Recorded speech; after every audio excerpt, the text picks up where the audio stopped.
Well, I can see some members chewing gum.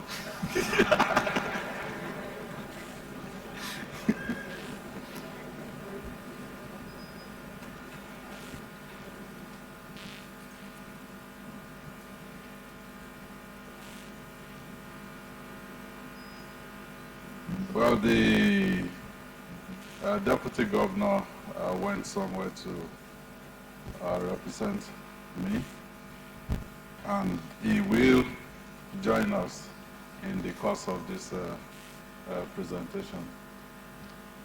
Your Excellency, the former deputy governor of Oyo State and deputy national chairman South for the People's Democratic Party, Ambassador Taofeek Arapaja.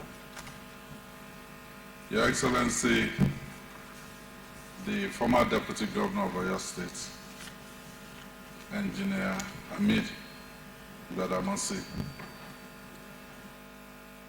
the Honorable Speaker, Oyo State House of Assembly, Right Honorable Adebo Ogundoyi,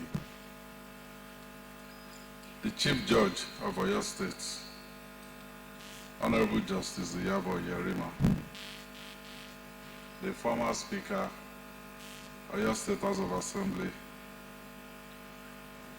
Senator Monsurat Sumonu, other distinguished honorable members of the Oyo State House of Assembly that are present here, other honorable justices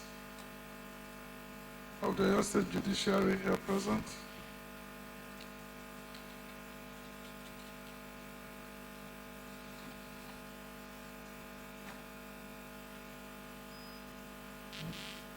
former honorable members of the Oyo State House of Assembly that are here present, the Secretary to the State Government, Professor Olanike Adeyemo, the Chief of Staff, Honorable Segun Ogunwuyi, the Head of Service, Mrs. Olubunmi Oni, MNI, His Imperial Majesty, the Olubadan of Ibadan land, Oba Senator Dr. Maud Olalekan Ishola Balogun Ali Okumade II, ably represented by Oba Hamidu Ajibade, Kabiyesi.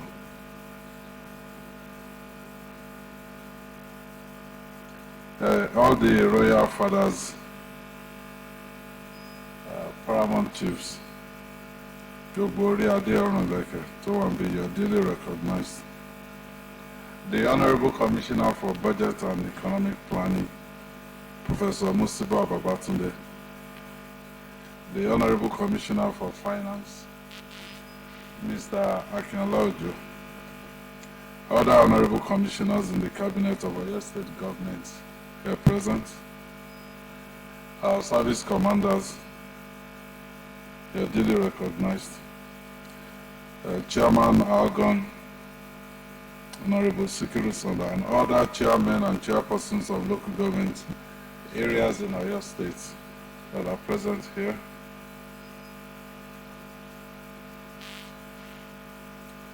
I wish to specially recognize the presence of the chairman of Oyo State Elders Council, Baba Saka Balogun, and the co-chairman of the Elders Council, Elder Wole Oyelese.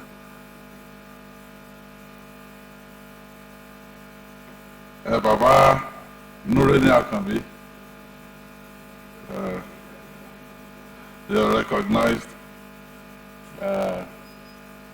Other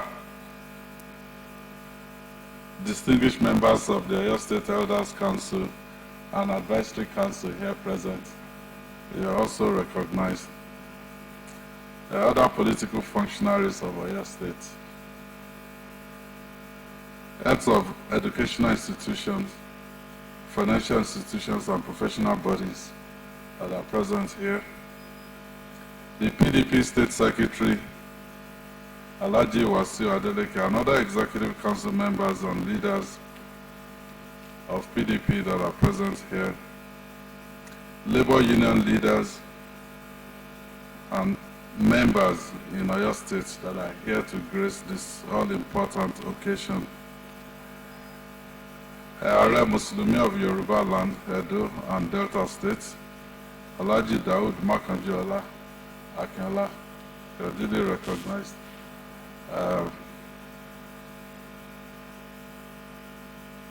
Other prominent religious leaders, the Chief Imam of Ibadan land, ably represented by Dr. Bari Adetunji, they are recognized. Oyo State Camp Chairman, ably represented by Bishop Daniel Oluwajimade, they are recognized. Market leaders, artisans, and other groups, personalities, and distinguished guests, gentlemen of the press, distinguished ladies and gentlemen. But it's a privilege to come before you today to present the 2024 Oyo State Appropriation Bill.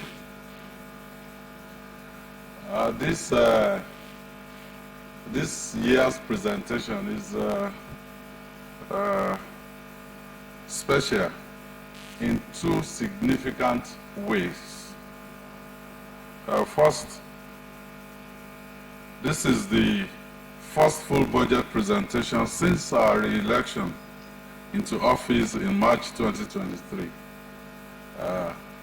In spite of voting the way we usually vote, we're still here. And so this budget presents an opportunity for us to show how we are matching our promises as stated in our Oyo State Roadmap for Sustainable Development 2023 to 2027 with definite action plans. Second, this budget is a chance for our administration to show our responsiveness to the current economic headwinds. You will agree that the effects of the twin action, that is, the removal of fuel subsidy and the removal of the dollar to naira currency peg by the federal government, have brought hardship to our people. Therefore, this budget proposal will cover specific projects, policies, and actions which, when implemented, will cushion the impact of the economic issues that we're currently faced with. Mr. Speaker, sir, honorable members of the House, it is on record that through these difficult times, our administration has been proactive in responding to the hardships our people face. We were the first state to roll out a subsidized bus service in June 2023 to help our people save on transportation costs following the removal of a fuel subsidy. Also, while other states were focused on providing palliatives to their people, we were thinking about more sustainable solutions. And this action for economic recovery, SAFER initiative in August 2023. SAFER had various components.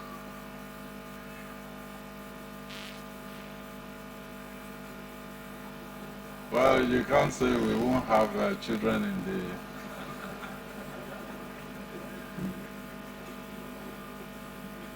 I guess that wasn't covered by the House rule as presented by Honorable Engr.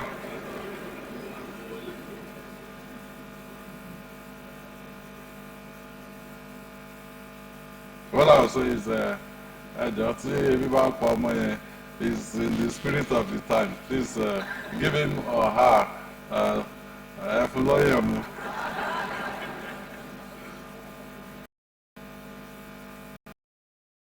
safe.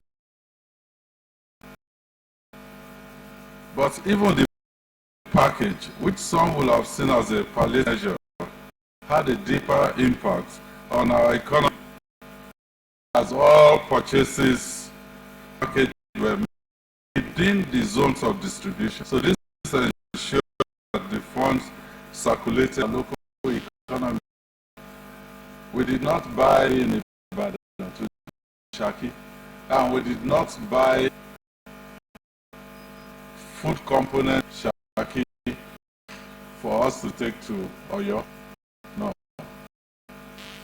From our zones, bought the food items and the food circulated with the economy of the zone. Just last month, we implemented a 6-month cycle of 5,000 naira for civil public servants and 15,000 naira for pensioners in state, which was to start October 2023. And this award injected additional 2 billion naira into army. This, in addition to consistent payment of salaries on the 20th of every month for the last 4 years and 6 months, has stimulated our economy. It is against this backdrop that we have our 2024 budget.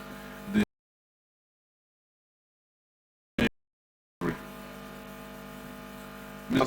Speaker, Honorable 10th, my honor to present a total budget allocation of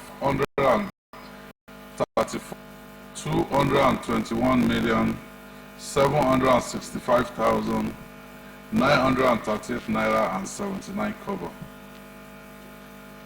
434,221,765,938 naira and 79 kobo. The total capital expenditure is 237,320,199 naira and 85 kobo.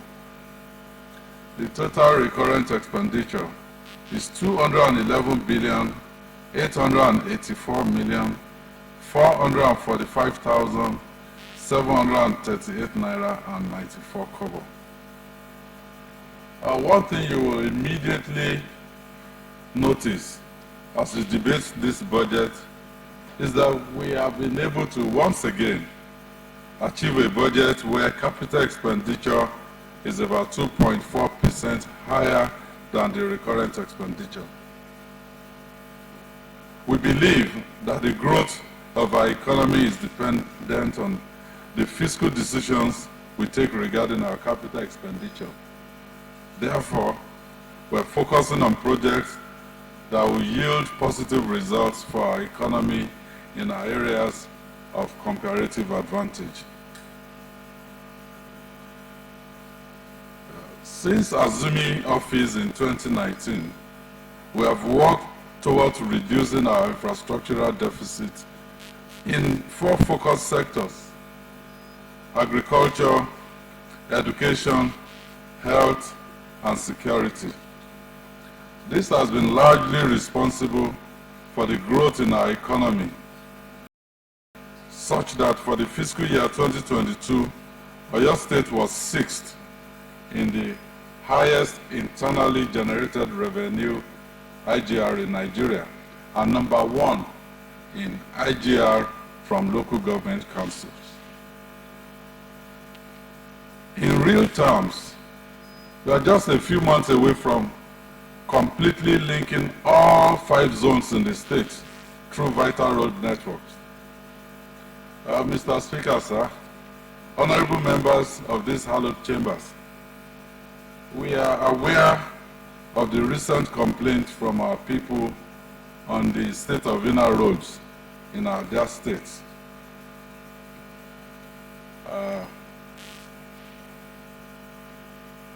I read most things people post on social media, and sometimes I feel like I can get hold of that fellow writing nonsense and beat the guy over the head.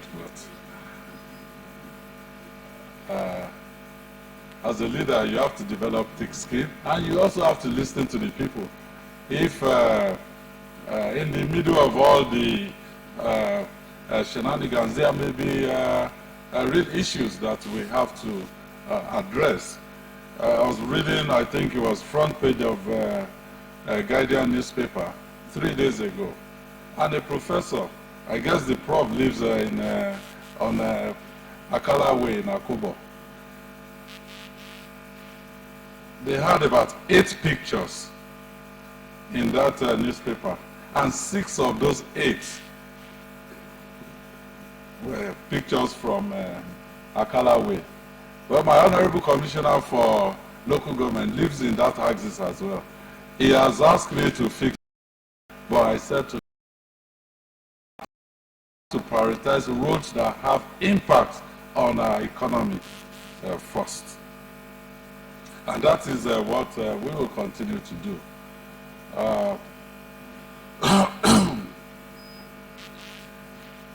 From my house to the train station at Monia, if I'm going to Lagos, it will take me exactly the same amount of time from somebody living in Seyi to the same train station to go to Lagos.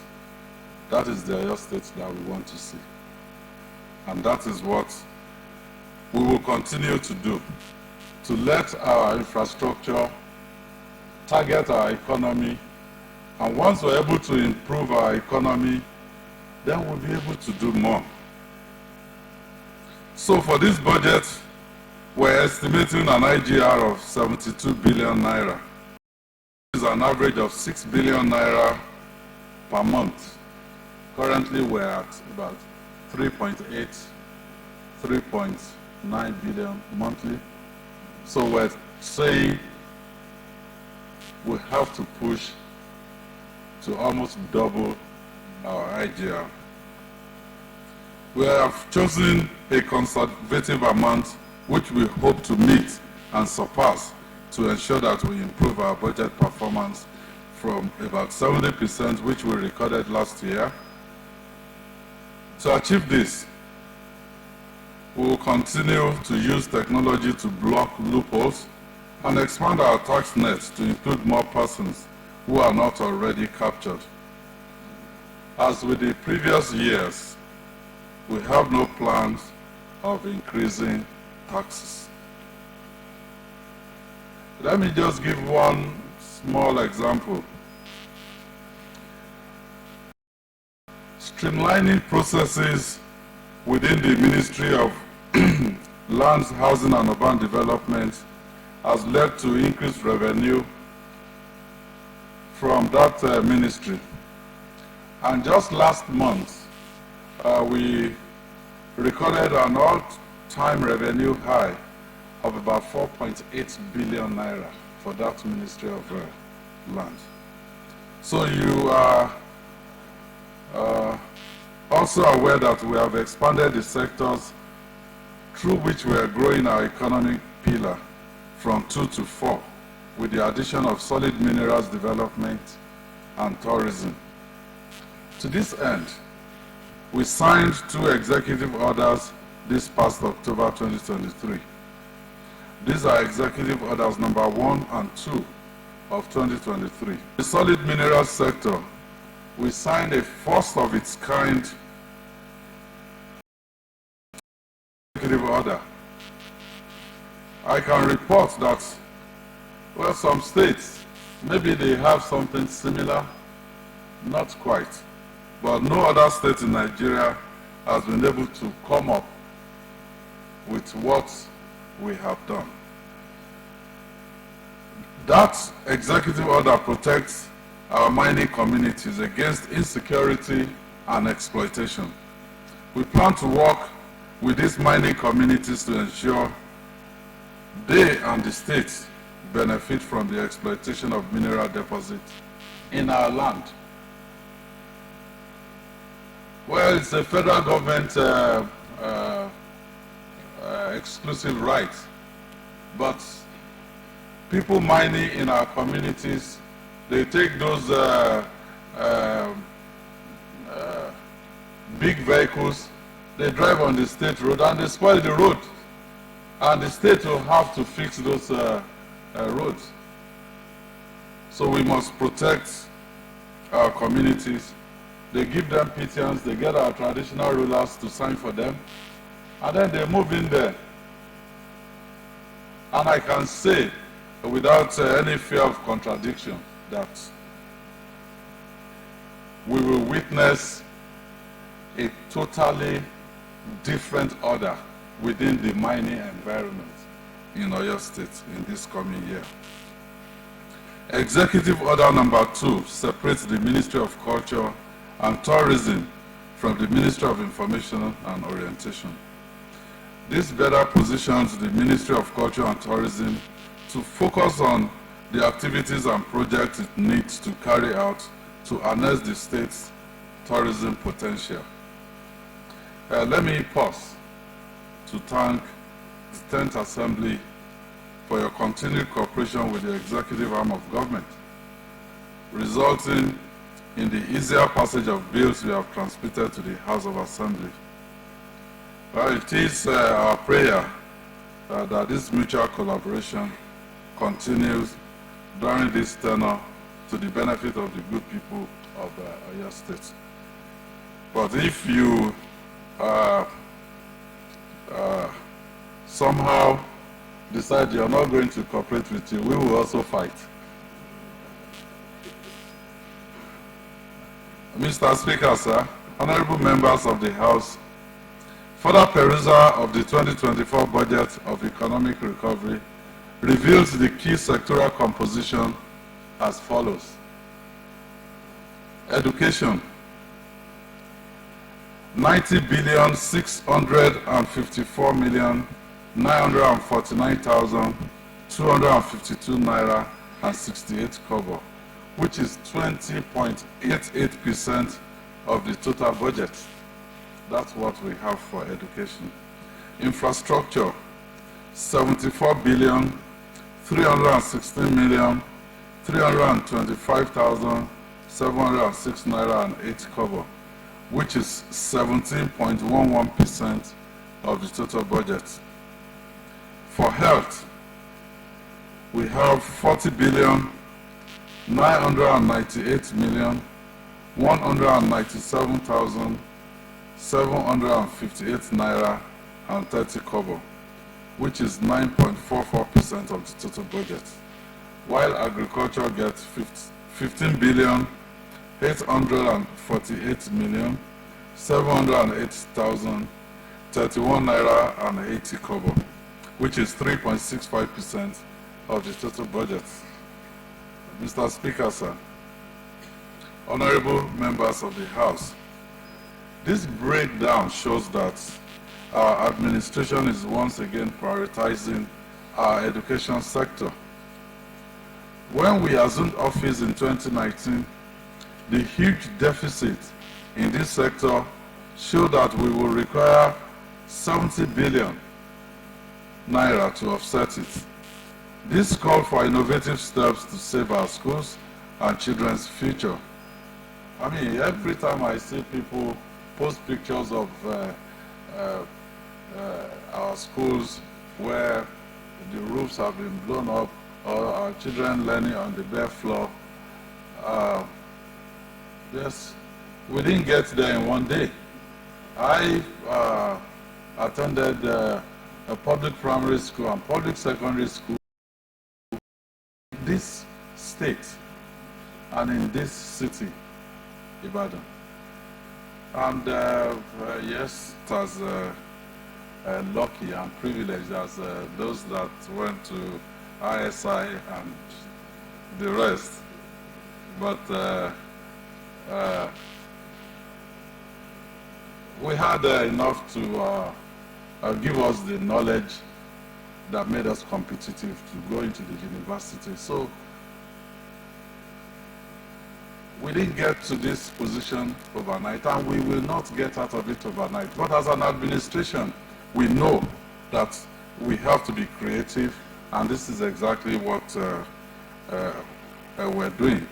So with the huge budget deficits in front of us, we knew we had to take innovative steps to save our schools and children's futures. So aside from paying the Universal Basic Education Commission counterpart funding that allows us to access federal government, we piloted a project whereby all students and alumni of schools can work with the state government to fund infrastructural development. I want to report that the success of this project in Government College Ibadan has led to our opening the opportunity to other schools within the state. Additionally, although the percentage allocation to education in the budget remains largely the same, about 20%, the total sum allocated to education has been increased from about 58 billion in the 2023 budget to over 90 billion. So we believe this will further help to reduce the infrastructure amount in this sector. Infrastructure comes next at 17.11% of our total budget. You will recall that we started with constructing the 110 kilometers Senator Rashidi Ladaja Circular Road under Omitutu 1.0, focusing on the bridges and interchanges and the 32-kilometer East End Wing. We plan to continue the construction of this road and thereby further open Ibadan up to increase economic activities.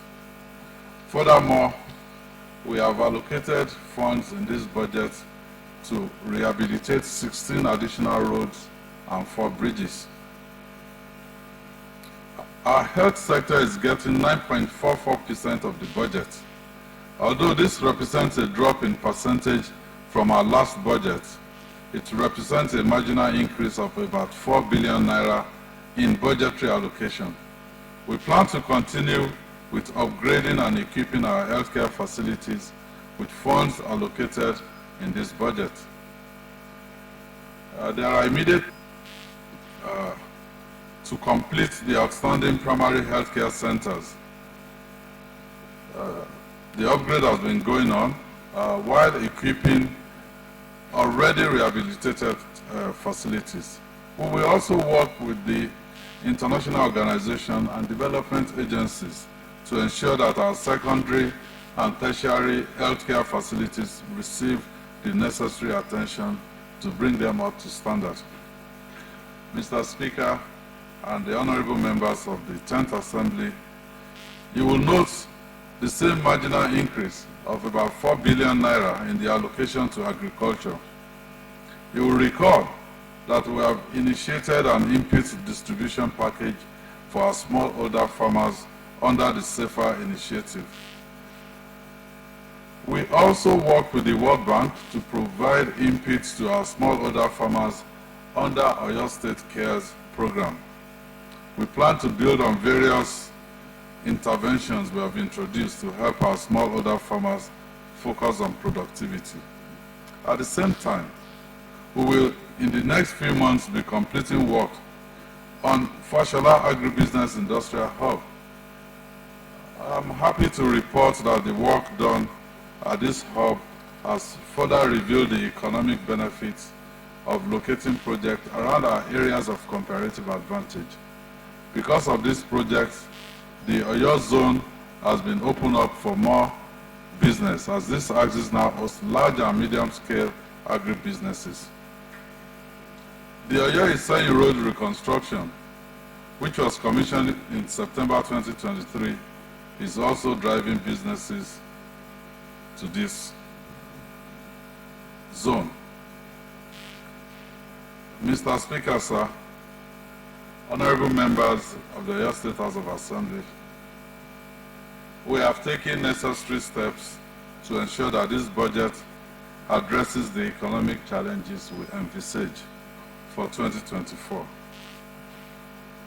It is our firm belief that with this budget and the support of the good people of Oyo State, we will continue to grow our economy in the coming year.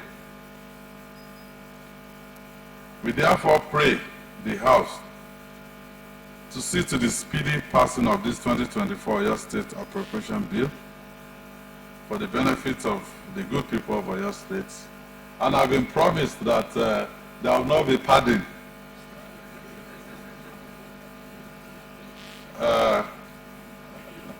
And let me say this as I round up. We've worked together, and I'm saying this because this is the first budget that I'll be presenting to the House after the election. And because the Ninth Assembly, we work together, even though people may say, oh, you have separation of powers. Yes, that's true. But the main objective is the same. We want to achieve a better state for all of us. And the Ninth Assembly, they did not care, even when people say, oh, they are rubber stamp.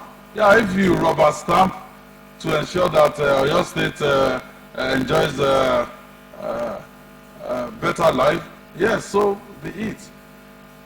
And people took notice of it.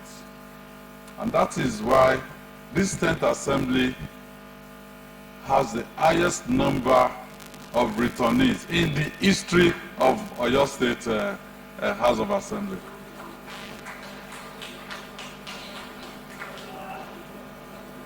Well, this is not allowed by the House rule. I'm about finishing my speech, and then let me just round up by saying to the honorable members of this assembly, some of you will come back, some of you will go higher politically, but it is what we are able to deliver to the people of Oyo State that they will rate us on. And me, no third term. So the ball is in your court. So I want to thank you, and may God bless you.